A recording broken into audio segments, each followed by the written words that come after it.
Party জামাতের যে নেতা এখানে ব্যাখ্যা দিয়েছেন তিনি বলছেন এটা ভুল বোঝাবুঝি থেকে হয়েছে, অর্থাৎ আপনি যে ব্যাখ্যা দিলেন সেটার সাথে একই রকম কথাই আমি শুনতে পাচ্ছি, অর্থাৎ দোষর ভেবে করেছে। তার মানে হচ্ছে আপনারা মনে করছেন দোষর ভেবে করা যায়। আমরা কিন্তু সেখান থেকে আমরা এরকমটা শুনিনি যে এটা অন্যায় হয়েছে, যারাই করেছে আমরা তার বিরুদ্ধে ব্যবস্থা নেব, আমরা বরং শুনেছি ভুল বোঝাবুঝি। আমি একটু আকবর হোসেন আপনার মন্তব্য শুনতে চাইছি।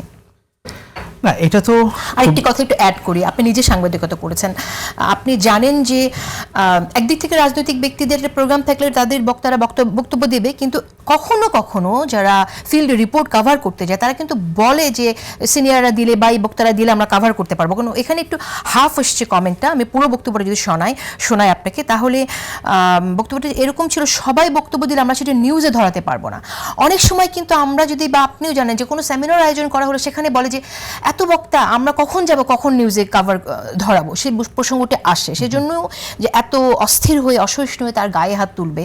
সো এটা আমি একটু আপনার কাছে শুনতে চাচ্ছি, কি না, এটার আসলে মানে ব্যাপারটা তো একেবারে ন্যাক্কারজনক, অগ্রহণযোগ্য, এতে কোনো সন্দেহ নাই। এবং মাহফুজুর রহমান শিশির যার উপর আক্রমণটা করা হয়েছে, আমি প্রথম কথা যেটা বলতে চাই যে জামায়াত ইসলামী কমিটি করেছে, বিবৃতি দিয়েছে, আরও কিছু করবে, বহিষ্কার করবে, দ্যাটস নট এনাফ।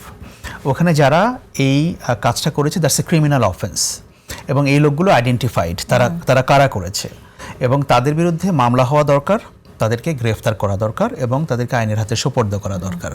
শুধু আমি একটা বিবৃতি দিব, ইনভেস্টিগেশন করব, একে দল থেকে বহিষ্কার করব, 2 দিন পরে আবার চুপিসারে দলে ফিরিয়ে নিয়ে আসব, এটা হতে পারে না। সো ক্রিমিনাল অফেন্সকে ক্রিমিনাল অফেন্সের মতো ডিল করতে হবে। আর সেকেন্ড থিং যেটা হচ্ছে যে আমি যেটা মনে করি যে দেখেন, আমাদের এখানে নর্মালি যেটা হয় যখন বাইরে আপনি কোনো কিছু কভার করতে যান, আমি তো বাইরে অনেক সমাবেশ অনেক কিছু কভার করেছি, যে ওইখানে হয় কি যে দলীয় কর্মীদের সঙ্গে সাংবাদিকদের অনেক সময় অনেক খাতির থাকে।